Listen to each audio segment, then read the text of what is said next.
Entre todos los golpes que ha recibido la economía mundial, el peso mexicano mantiene una posición bastante prometedora como una moneda emergente. Y es que en los últimos meses el apodado superpeso es la mejor divisa apreciada frente al dólar si hablamos de los mercados en desarrollo como América Latina, lo que se explica por muchos factores de los que ya hemos hablado antes. Pero quizá no muchos saben que para llegar a este punto de estabilidad, el peso tuvo que sufrir varios cambios y sucesos que lo devaluaron a niveles históricos. Si naciste en los años 80, entonces seguro recuerdas estos comerciales que parecían inocentes, pero que marcaban el inicio de una debacle, de un antes y un después de una moneda que en algún momento le habló del tú por tú al dólar estadounidense. ¿Me podrías pagar, por ejemplo, con un billete de 20,000 pesos o con uno de 20 nuevos pesos? Nuevo peso, más práctico y más sencillo. Con 6 billetes de 100 nuevos pesos o con 6 billetes de 100,000 pesos actuales. Pues, 1,000,000 de gracias. Y recorriendo el punto decimal, 3 lugares a la izquierda, le deseo 1000 nuevas felicidades. Nuevo peso, más práctico y más sencillo. Acuérdate que a partir de enero de 1993, el punto se va a recorrer 3 lugares a la izquierda. Nuevo peso, más práctico y más sencillo.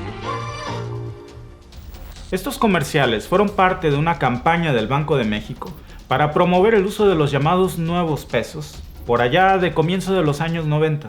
Quizás no lo recuerdes o tal vez muchos que me ven no habían nacido, pero el peso tuvo un cambio importante en su denominación durante el gobierno de Carlos Salinas de Gortari, cuando se le quitaron 3 ceros por culpa de una horrenda crisis financiera y una inflación que padecía el país, y que fue un lastre de las anteriores presidencias y de la que estaba en ese momento, que hoy seguimos pagando sus consecuencias en estos días incluso. Por eso en este video te quiero contar cómo fue que el peso llegó a devaluarse tanto que terminó perdiendo 3 ceros. ¿Qué lo provocó? ¿Qué consecuencias le trajo a México el hecho de que nuestro peso perdiera esos 3 ceros? ¿Podría repetirse una situación similar? Y por supuesto, quizá todo esto también nos serviría como una visión para saber que el peso nunca ha dejado de fluctuar frente al dólar y frente a los problemas geopolíticos preguntarnos, ¿podría suceder algo de tal magnitud algún día como en los 90? Pues yo soy Víctor y en este video lo vamos a analizar. De un plumazo le quitaron 3 ceros. Un billete de 1,000 pesos se volvió una moneda de 1 peso.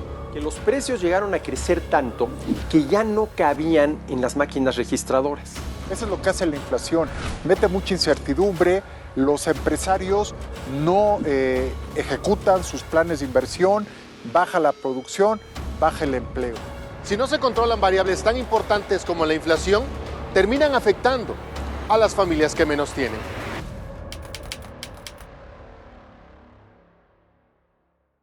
Para entender cómo fue que el peso terminó perdiendo 3 ceros en el año 1992, hay que explicar el contexto socioeconómico que arropaba a México por esos días.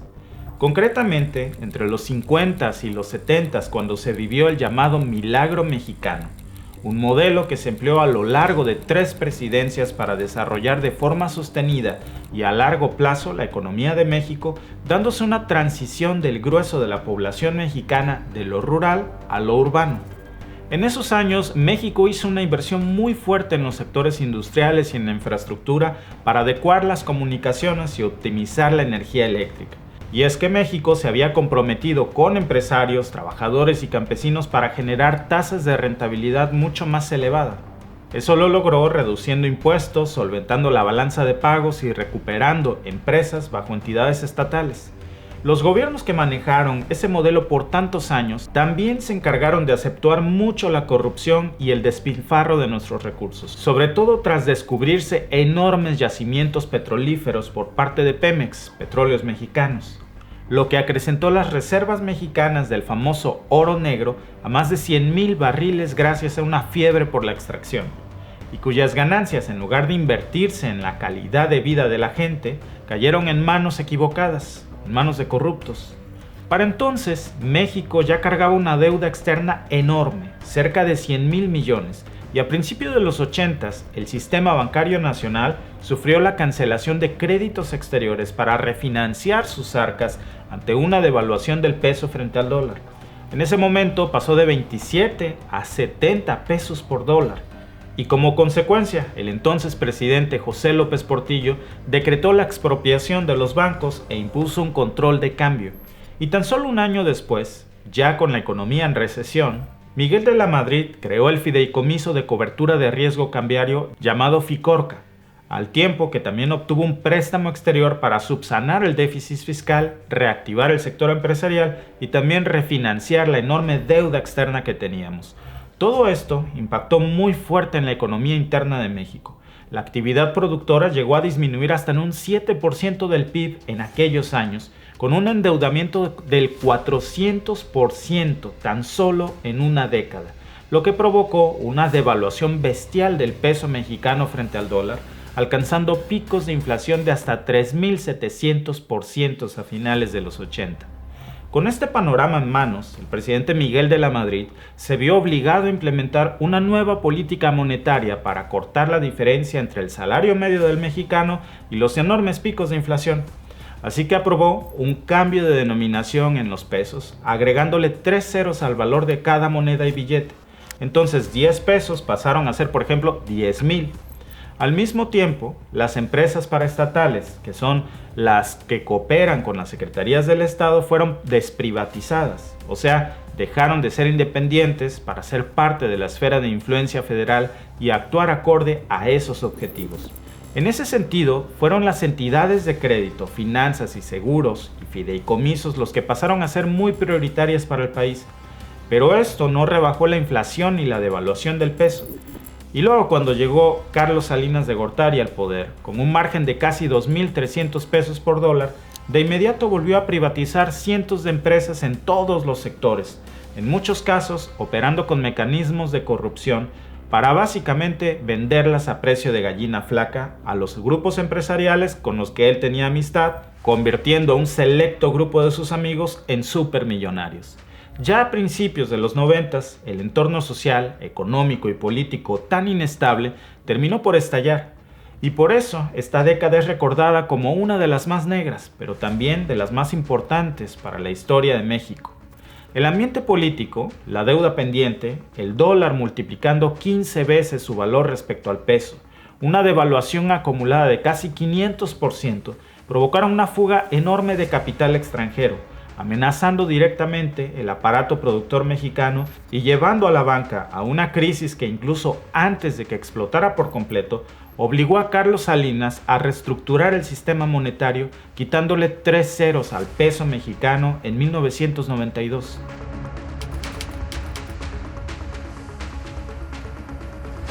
Hay varios factores que terminaron de impulsar el cambio de sistema monetario. Primero, las medidas de Carlos Salinas para evitar la fuga de capital extranjero, siempre cargando con el lastre de la mala gestión financiera que ya existía, coincidiendo con un boom crediticio donde la banca, otra vez privatizada, y en muchos casos regalando instituciones que antes eran del gobierno prácticamente para sus amigos, otorgando préstamos al consumo de forma amplia, con tasas de interés al alza y una deuda hiperinflacionaria, mientras que los inversores no sentían mucha confianza en los bonos estatales para destinarse al mercado accionario de México. Luego, la brecha cada vez más amplia entre el peso y el dólar extendiendo el contexto de esa época, porque en ese entonces se manejaba una banda cambiaria, es decir, el Banco de México, o Banjico, enmarcaba el valor del peso frente al dólar en un rango que llamaban banda de flotación, y uno de los valores que lo definía era justamente el flujo del capital extranjero. Cuando este capital comenzó a escasear, Banjico tomó la decisión de devaluar el tipo de cambio a costa de aumentar el precio de productos extranjeros e importaciones, pero también subiendo las tasas de interés para garantizar el rendimiento y que fuera más atractivo para los inversionistas quedarse en México. ¿Sorpresa? No lo fue, porque al mismo tiempo el frágil sistema bancario no estaba preparado ni correctamente supervisado para estos aumentos de crédito, particularmente en empresas y en manos privadas. ¿Tomó esto por sorpresa a alguien? No, porque al mismo tiempo el frágil sistema bancario no estaba preparado ni correctamente supervisado para estos aumentos de créditos particulares y empresariales, así que terminó por hundirse al ser incapaz de pagar a sus clientes. Y para colmo, la banca siguió operando con este modelo con la falsa esperanza de que el FOBAPROA, mecanismo previamente creado para asegurar a los ahorradores en caso de una falta de liquidez que los salvaría de una emergencia. Dice Jorge de la Rosa, desde Texas, se llama, dice, ¿por qué no confiesas? ¿Por qué no reconoces que tú fuiste uno de los que aprobó el FOBAPROA? Pues porque yo no era diputado, pero además porque yo no lo creo. Es un peligro que pudo ser atenuado precisamente a través de un mecanismo para proteger los ahorros de los ahorradores. Esto no fue una sorpresa. La crisis del FOBAPROA de 1994 es solo una de las consecuencias más de la gestión corrupta. Algo que, por cierto, se asemeja mucho con la reciente quiebra bancaria que hoy está sufriendo Estados Unidos con alguno de sus bancos. Pero en el caso de México hay que tomar en cuenta otro factor adicional.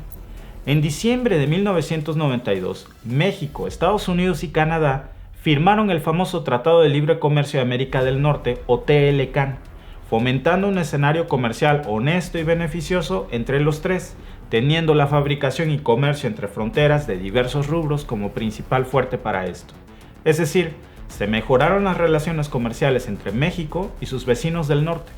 Y tan solo unos meses antes de anunciarse el tratado, se publicó un decreto en el Diario Oficial de la Federación anunciando la entrada del nuevo sistema monetario a partir de 1993, redefiniendo la denominación del peso al quitarle 3 ceros a cada billete y moneda. 10,000 pesos pasaron a convertirse en 10, como antes de los 80. Allí se especificaba que ahora la moneda se llamaría nuevo peso hasta que su circulación reemplazara a los antiguos pesos. El lema era más práctico, más sencillo. Con todo y eso, no se pudo evitar el famoso efecto tequila de 1994 con Ernesto Zedillo al mando del país, que pasó a la historia por ampliar el tipo de cambio flotante respecto al dólar hasta los 4 nuevos pesos por dólar, lo que antes eran 4,000 pesos, para después anunciar que este sistema se eliminaría para tomar como referencia la oferta y la demanda internacional. Esto provocó otra fuga masiva de capital porque los accionistas entendieron que debían cambiar sus pesos por dólares para protegerse de la devaluación. Entonces vendieron los bonos y acciones en el mercado interno como si se fuera a acabar el mundo en México y asaltaron las reservas mexicanas de dólares, lo que depreció todavía mucho más al famoso nuevo peso. Pero la realidad fue que el cambio de peso a nuevo peso realmente tuvo impacto en la economía mexicana.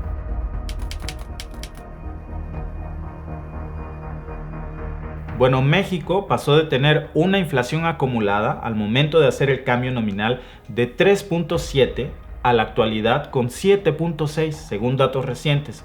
Y a pesar de sufrir picos en los últimos años, los precios de bienes y servicios y consumo no se volvieron a disparar a los niveles de los 80 o los 90.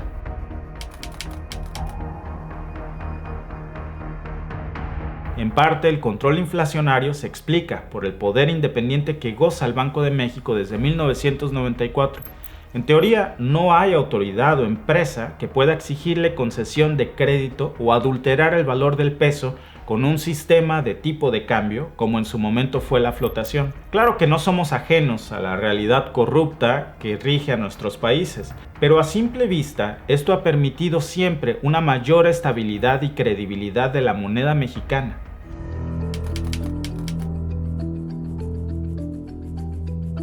Como te comenté antes, la banda de flotación fue eliminada para pasar a regirse por los estándares internacionales de la oferta y la demanda. Es decir, el tipo de cambio peso-dólar lo determinaba el libre mercado, no las autoridades y no más el gobierno.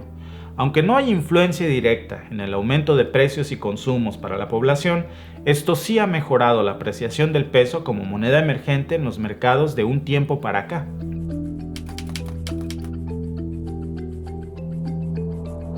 Entre el TLCAN original de los 90s y la reforma que entró en vigor en el 2020, la movilización comercial entre México y sus vecinos del norte aumentó significativamente, provocando más oferta para el consumidor mexicano, con industrias como la automotriz, agrícola o tecnológica abriéndose paso entre la población, facilitando su adquisición a nivel de precios y opciones, pero al mismo tiempo desarrollando el aparato productor nacional.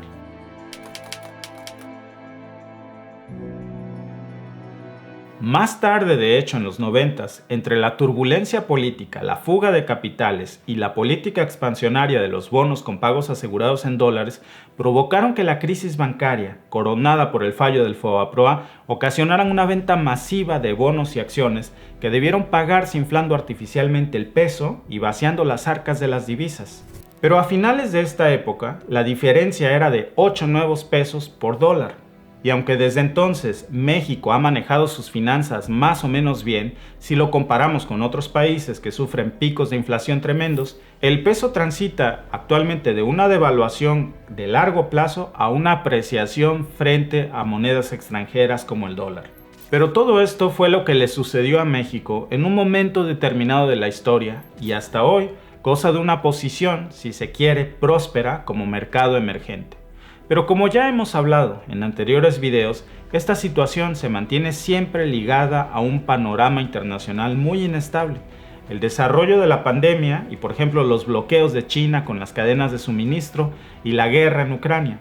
Y toda la tensión geopolítica con Estados Unidos siempre vigilando lo que sucede en Asia y Europa. Por otro lado, también hay quienes piensan que el cambio de sistema monetario salvó al peso de devaluarse a valores históricos, teorizando que el día de hoy el cambio incluso podría superar los 20,000 pesos por dólar, pero realmente esas solo son especulaciones de redes sociales, porque los analistas económicos han aclarado en más de una oportunidad que la eliminación de los 3 ceros en el nuevo peso no fue más que una simplificación nominal, un reflejo de la profunda crisis que se le fue de las manos a México, más no la causa o el detonante de la devaluación en sí.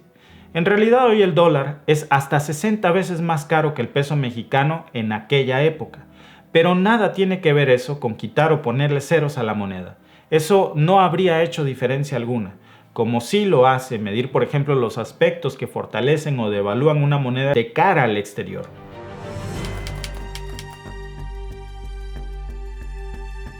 De cualquier manera, es posible que la inflación se descontrole al punto de cambiar el sistema monetario de México una vez más.